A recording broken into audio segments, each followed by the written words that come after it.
Umat yang dikasihi Tuhan, selamat hari Minggu. Hari ini kita beribadah secara online lewat media ini. Karena kebaktian di gedung-gedung gereja untuk sementara waktu perlu dialihkan.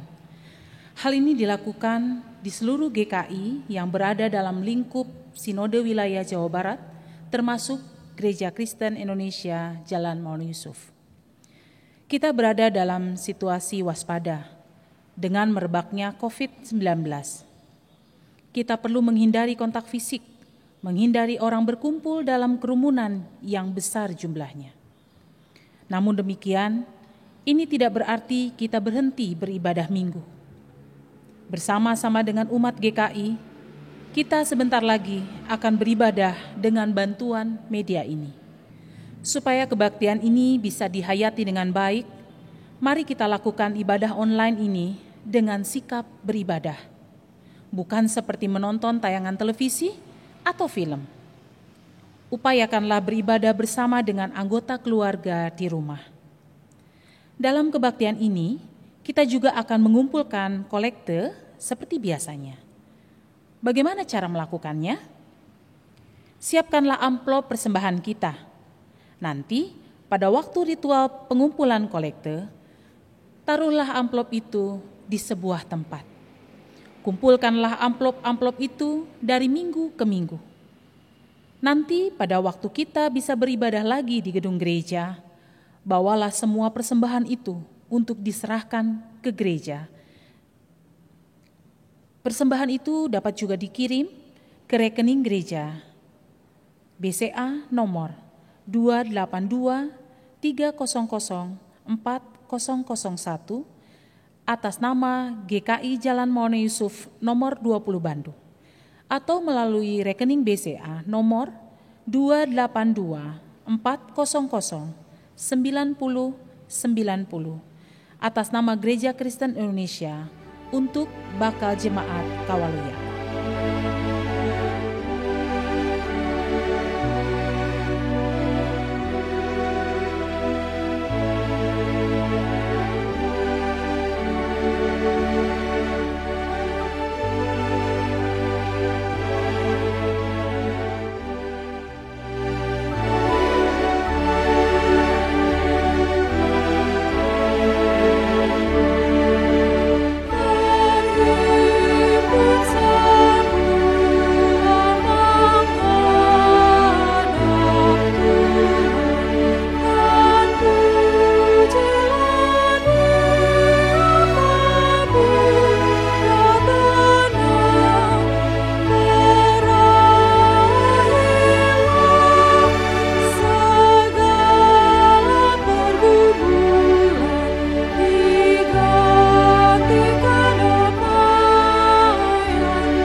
Pertolongan kita adalah dalam nama Tuhan yang menjadikan langit dan bumi.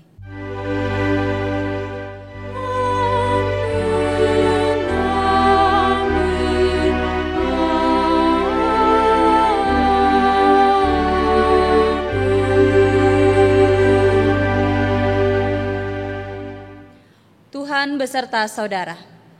Dan beserta saudara juga. Saudara-saudara, tema kebaktian minggu ini ialah mata yang dicelikkan. Belakangan ini, setiap kali mata kita melihat siaran televisi atau mendapat berbagai informasi di telepon genggam, yang kita lihat semuanya berita tentang wabah virus corona. Kita melihat betapa dahsyatnya virus ini bekerja menjangkiti orang-orang. Namun demikian, apa hanya itu yang bisa kita lihat? Apakah mata rohani kita juga bisa melihat adanya Kristus yang berkarya di tengah-tengah kita setiap saat? Kristus yang juga hadir ketika kita beribadah online saat ini. Di dalam Ayub 5 ayat 9 tertulis, Ia melakukan perbuatan-perbuatan yang besar dan yang tak terduga, serta keajaiban-keajaiban yang tak terbilang banyaknya. Dalam ibadah ini, mari kita memohon agar Tuhan memberikan kepada kita mata yang dicelikkan, mata yang dapat melihat hadirnya Tuhan di balik segala sesuatu yang kita alami dan jalani, mari kita berseru, Yesus, bukalah mataku untuk melihat-Mu.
Ya Tuhan, kami bisa melihat betapa jelasnya karya-Mu dalam hidup kami saat kami sejenak melihat ke belakang. Kasih-Mu menopang saat kami berada dalam kesulitan. Kasih-Mu menguatkan saat kami terpuruk. Tak pernah kami dibiarkan sendiri. Namun demikian, ketika menjalani hari ini dengan segala tantangannya, seringkali kami lupa melihat Engkau. Yang kami lihat hanyalah masalah, kesulitan, dan kegagalan kami. Sehingga kami menjadi takut, meragukan kasih dan penyertaan-Mu. Kami tidak dapat melihat hadirnya Engkau, tidak melihat betapa besar kasih-Mu kepada kami, dan betapa baiknya rancangan-Mu untuk masa depan kami. Ampunilah kami ya Tuhan dari segala dosa kami. Tolonglah kami untuk bisa melihat kasih-Mu yang besar. Kami rindu kasih kami kepadamu, juga semakin hari semakin besar. Amin.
Marilah kita mendengarkan berita anugerah. Dengarkanlah berita anugerah menurut Efesus 2 ayat 4 sampai dengan 5. Tetapi Allah yang kaya dengan rahmat, oleh karena kasih-Nya yang besar, yang dilimpahkannya kepada kita, telah menghidupkan kita bersama-sama dengan Kristus, sekalipun kita telah mati oleh kesalahan-kesalahan kita, oleh kasih karunia kamu diselamatkan. Di dalam Kristus engkau telah diampuni. Di dalam Kristus engkau pun telah diampuni. Damai Kristus bagimu. Damai Kristus bagimu juga.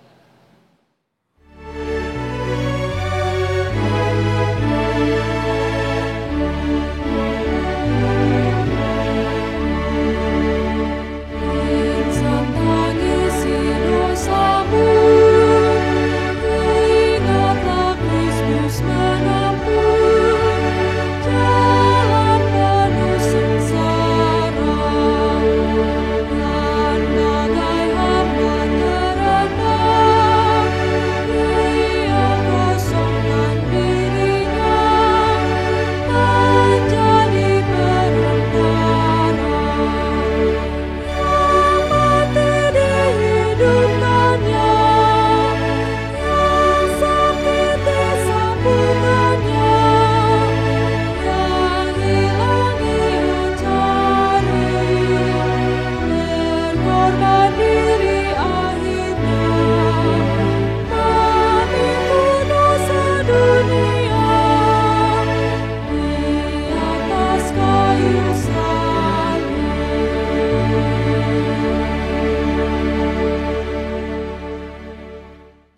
Bapak Ibu, mari kita berdoa.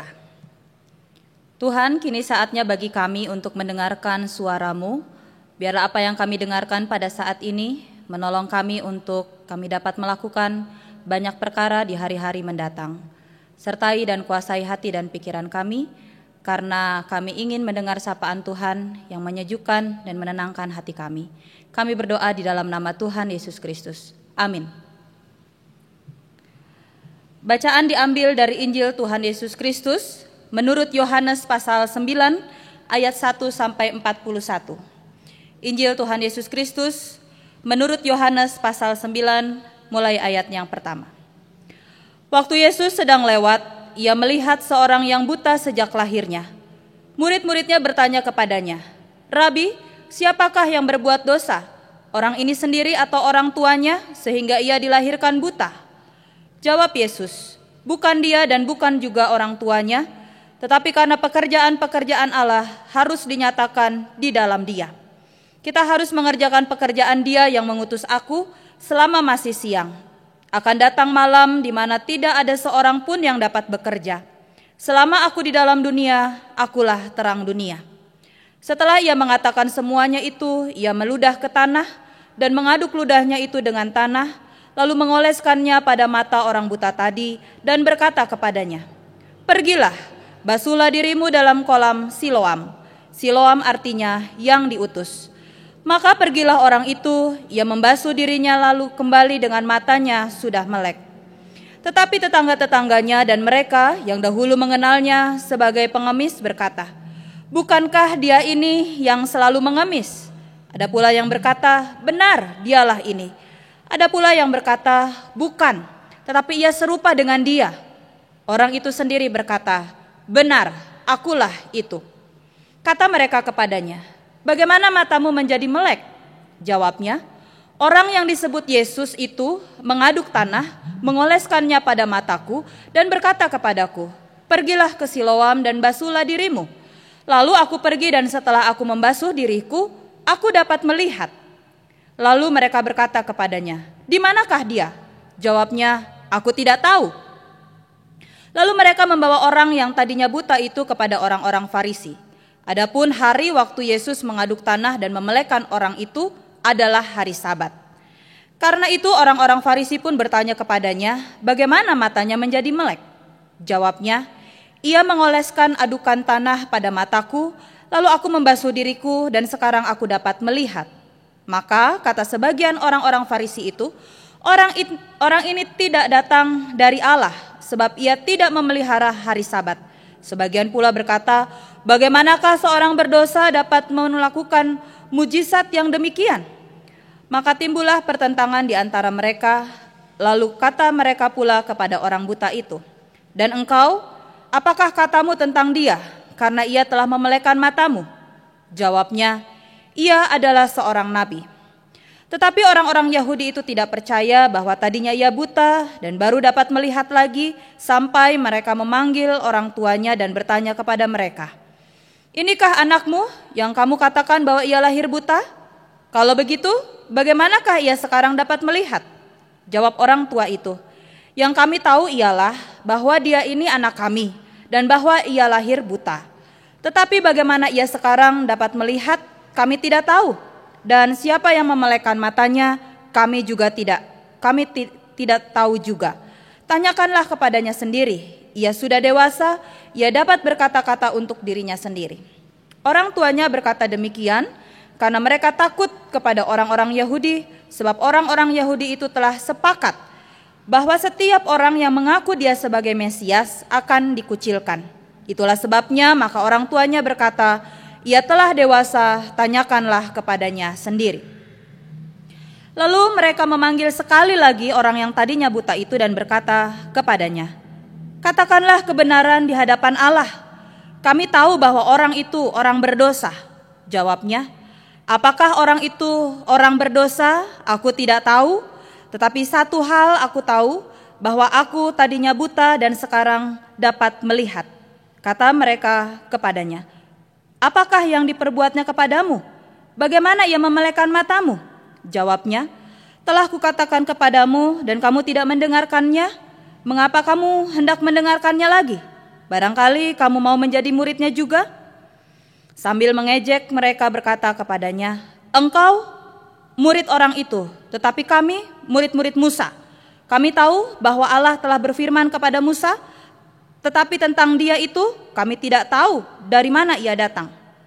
Jawab orang itu kepada mereka, "Aneh juga bahwa kamu tidak tahu dari mana ia datang, sedangkan ia telah memelekkan mataku. Kita tahu bahwa Allah tidak mendengarkan orang-orang berdosa, melainkan orang-orang yang saleh dan yang melakukan kehendak-Nya. Dari dahulu sampai sekarang tidak pernah terdengar bahwa ada orang yang memelekkan mata orang yang lahir buta. Jikalau orang itu tidak datang dari Allah, ia tidak dapat berbuat apa-apa."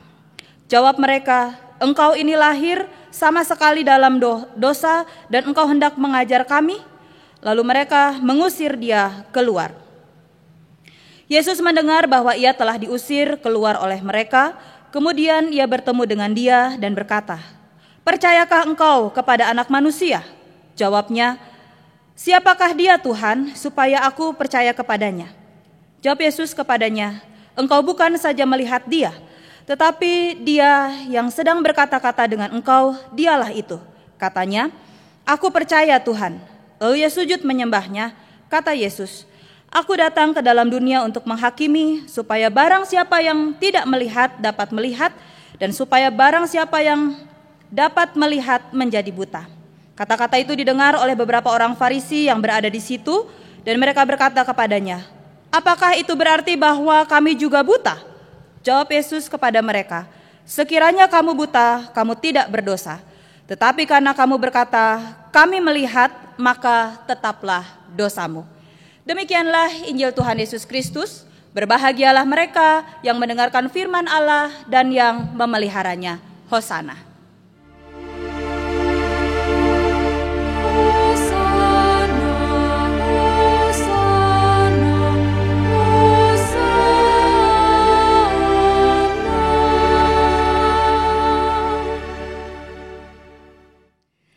Selamat hari Minggu, Bapak Ibu Saudara jemaat yang terkasih. Seperti kita tahu, penyebaran virus corona yang begitu cepat membuat pemerintah menetapkan beberapa kebijakan. Nah, salah satunya adalah dengan social distancing atau menjaga jarak dan meminimalisir pertemuan atau kontak fisik dalam jumlah besar. Namun rupanya kebijakan ini tidak dipahami atau dilakukan oleh masyarakat Indonesia, khususnya yang berkaitan dengan acara keagamaan. Beberapa hari yang lalu, kalau Bapak Ibu dan Saudara mengikuti, ada beberapa acara besar keagamaan yang hampir dilakukan. 7.000 orang diperkirakan hadir dalam acara Misa Tabisan Uskup Ruteng, Monsenyur Siprianus Hormat di NTT, dan Ijtima Dunia di Goa yang akhirnya kita tahu acara ini ditunda pelaksanaannya. Pro kontra juga terjadi ketika gereja-gereja memindahkan tempat ibadahnya ke rumah-rumah. Ada yang setuju, tapi tidak sedikit pula yang menolak. Apalagi jika kemudian dikaitkan dengan urusan beragama atau beriman, begitu. Banyak komentar-komentar bermunculan menghadapi situasi dan kondisi Indonesia karena penyebaran virus corona ini. Nah, menjadi perenungan bagi kita saat ini adalah apakah yang terjadi saat ini jika beragama tanpa melihat realita yang ada di sekitar kita. Apa yang akan terjadi kalau kita beragama tapi tidak melihat konteks realita yang ada di sekitar kita? Tentu jawabannya adalah kita menjadi orang-orang yang egois dan melahirkan ketidakpedulian, mencari aman sendiri dan tidak mau tahu dengan kondisi orang lain. Yang penting saya mau begini, yang lain bagaimana terserah mereka. Kalau seperti ini, Bapak Ibu dan Saudara, masih relevankah kehidupan beragama kita? Dalam bacaan kita hari ini, Injil Yohanes dalam teks Yohanes pasal 9 menceritakan perjumpaan Yesus dengan seorang yang sejak lahir buta. Murid-murid Yesus mengaitkan kondisi orang yang buta sejak lahir ini dengan keberdosaan. Sehingga dia bertanya kepada Yesus, "Rabi, siapakah yang berbuat dosa? Orang ini sendiri atau orang tuanya sehingga dia dilahirkan buta?" Lain halnya dengan tanggapan orang Farisi ketika si buta yang dicelikan itu dibawa kepada mereka. Kesaksian si buta ini diragukan sehingga tetangga dan orang-orang yang mengenalnya sebagai pengemis merasa perlu mendapat pandangan atau komentar dari orang Farisi. Orang Farisi mengatakan orang ini, yaitu Yesus, tidak datang dari Allah sebab ia tidak memelihara hari Sabat. Nah, Bapak Ibu dan Saudara, lihat dua respon ini. Dua respon ini semua mengaitkan sebuah situasi dengan kondisi atau sikap beragama. Dua komentar ini mengaitkan sebuah situasi, dalam hal ini adalah situasi yang tidak menyenangkan, orang yang buta, dengan sikap beragama.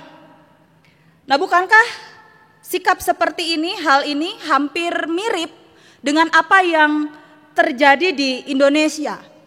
Orang dengan mudah mengait-ngaitkan sebuah situasi, apalagi kalau bencana begitu, dengan kehidupan beragama.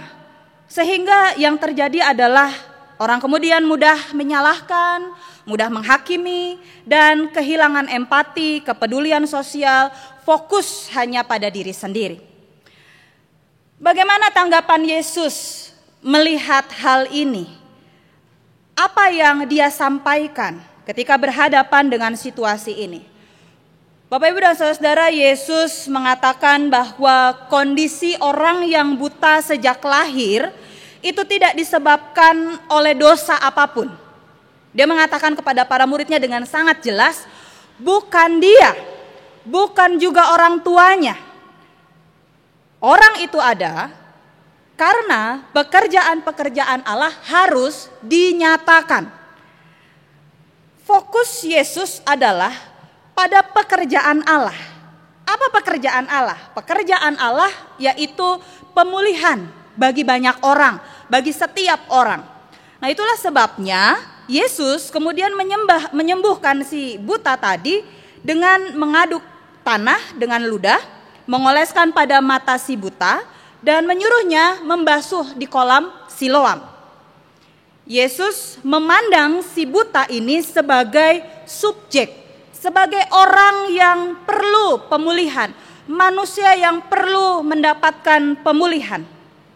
Yesus tidak memperdulikan soal dosa atau apapun itu. Yang Yesus pedulikan hanya satu, yaitu bagaimana si buta ini disembuhkan dan dipulihkan. Bapak Ibu dan Saudara yang dikasihi oleh Tuhan Yesus Kristus, kehidupan beragama seharusnya mampu mengatakan kepada orang lain, mampu menyatakan pekerjaan-pekerjaan Allah di dunia ini. Pemulihan bagi setiap orang mestinya terjadi jika tiap-tiap orang di antara kita melakukan pekerjaan-pekerjaan Allah itu. Dan pemulihan yang Yesus berikan rupanya kita lihat bersama-sama membawa dampak yang luar biasa. Pemulihan yang Yesus berikan memampukan si buta ini bersaksi tentang Yesus.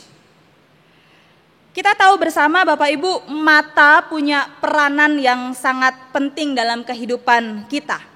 Sehingga kalau nih ya, Bapak Ibu begitu ya, dapat melihat dengan baik, bukankah itu sebuah kebahagiaan dan anugerah tersendiri?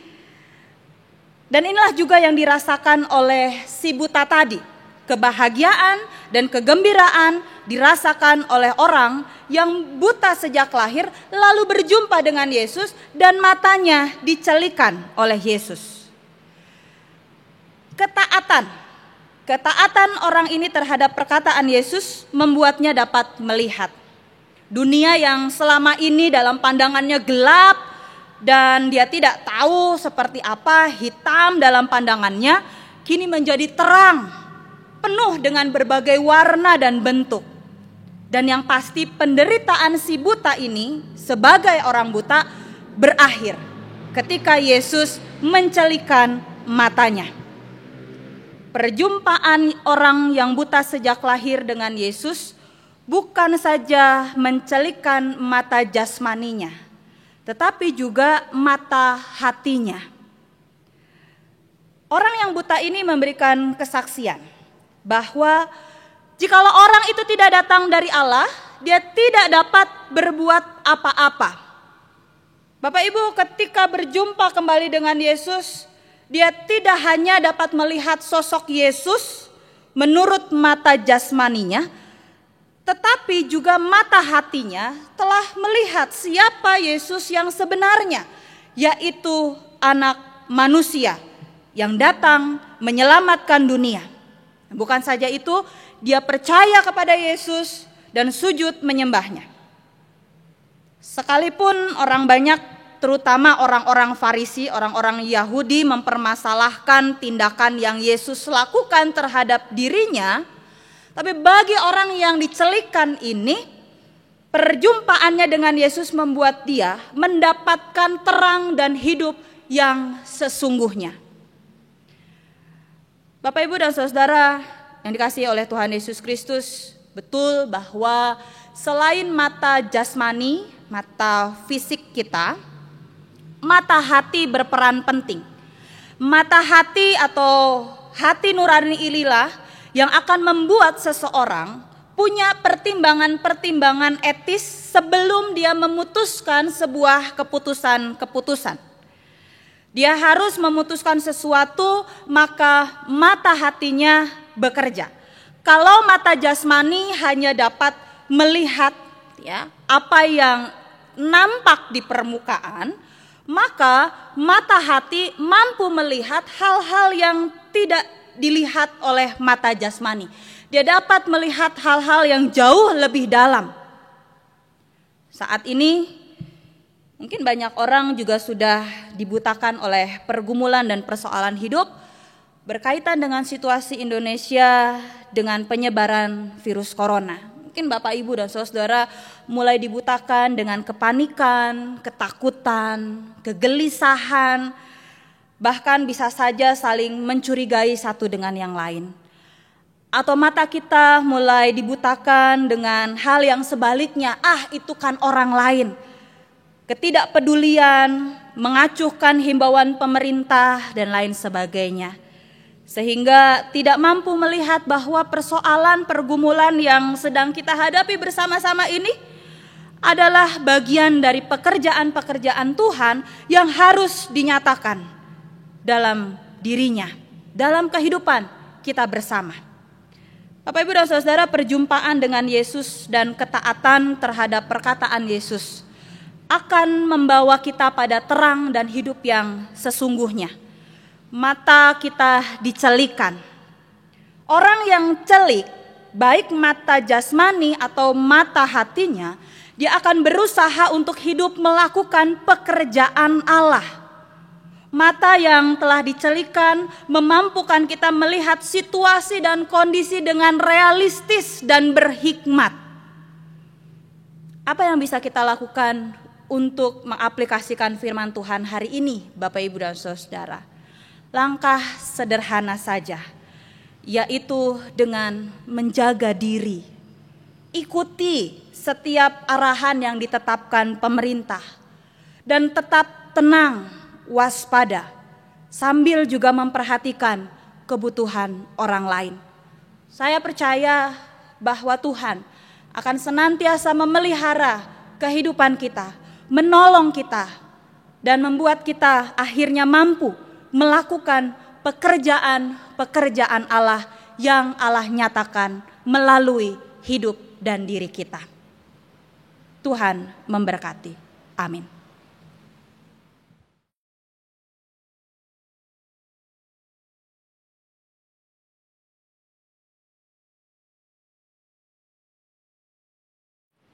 Marilah kita bersama dengan umat Allah di masa lalu, masa kini, dan masa depan, mengingat janji baptisan kita dengan mengikrarkan pengakuan iman rasuli.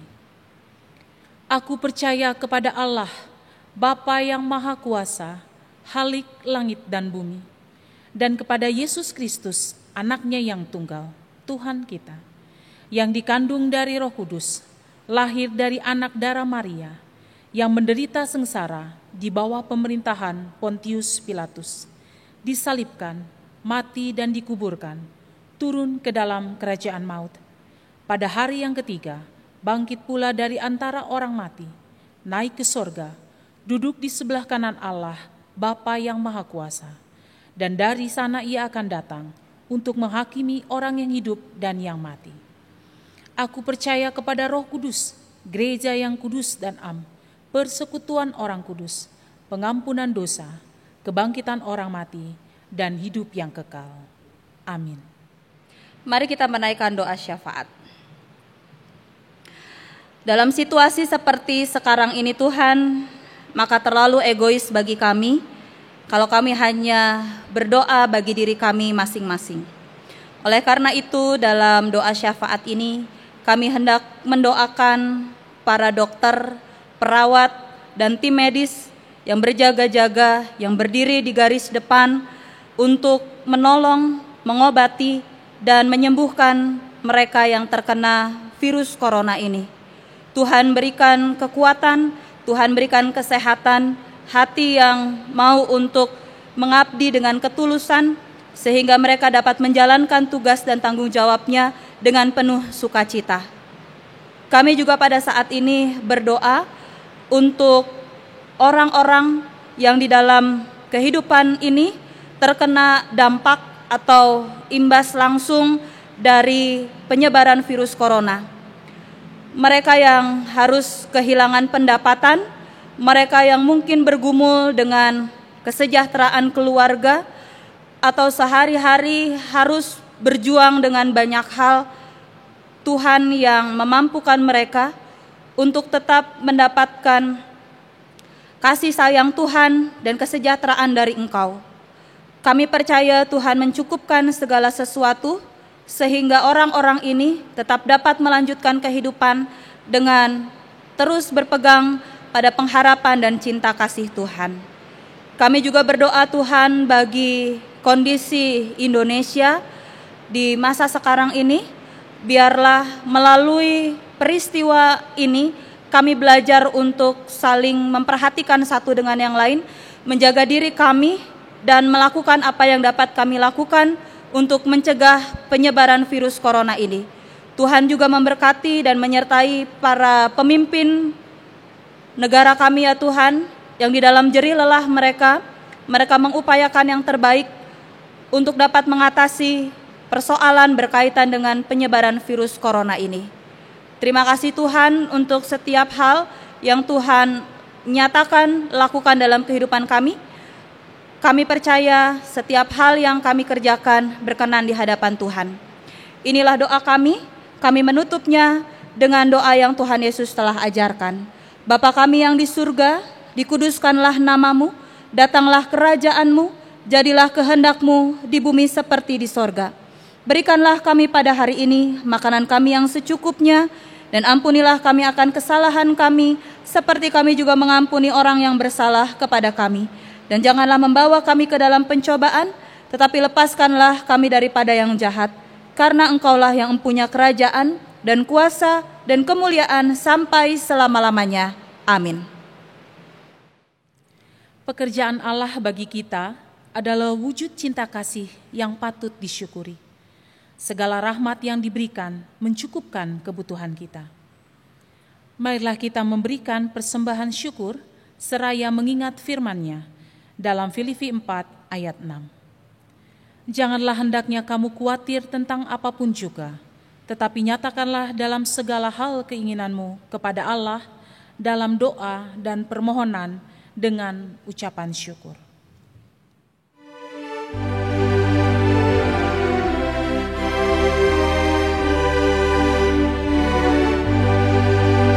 Syukur padamu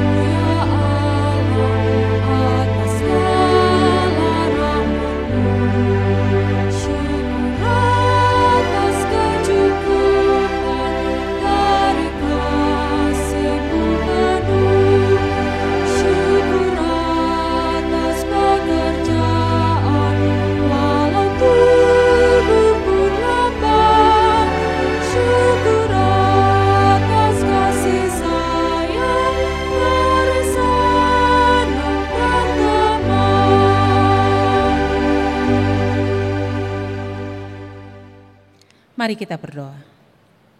Tuhan, inilah ungkapan syukur yang kami berikan kepadamu.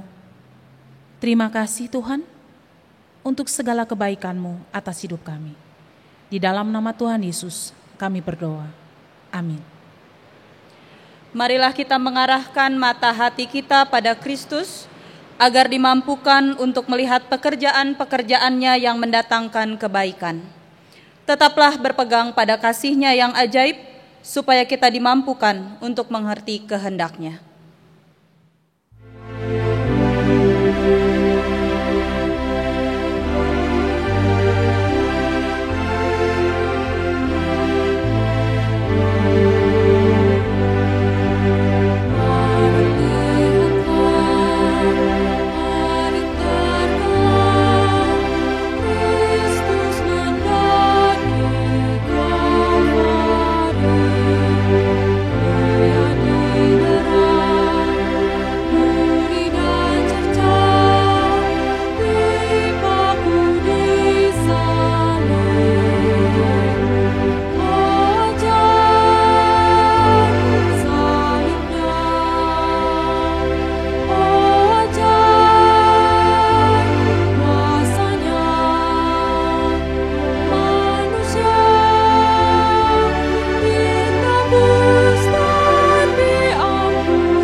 Arahkanlah hatimu kepada Tuhan. Kami mengarahkan hati kami kepada Tuhan. Jadilah saksi Kristus. Syukur kepada Allah. Terpujilah Tuhan. Kini dan selamanya. Terimalah berkat-Nya. Kiranya segala karya dan pekerjaan Allah Bapa melalui anaknya Tuhan Yesus Kristus dan di dalam persekutuan Roh Kudus terjadi atas hidupmu, mengiringi di sepanjang ziarahmu dan meneguhkan iman percayamu dari sekarang sampai selama-lamanya. Amin.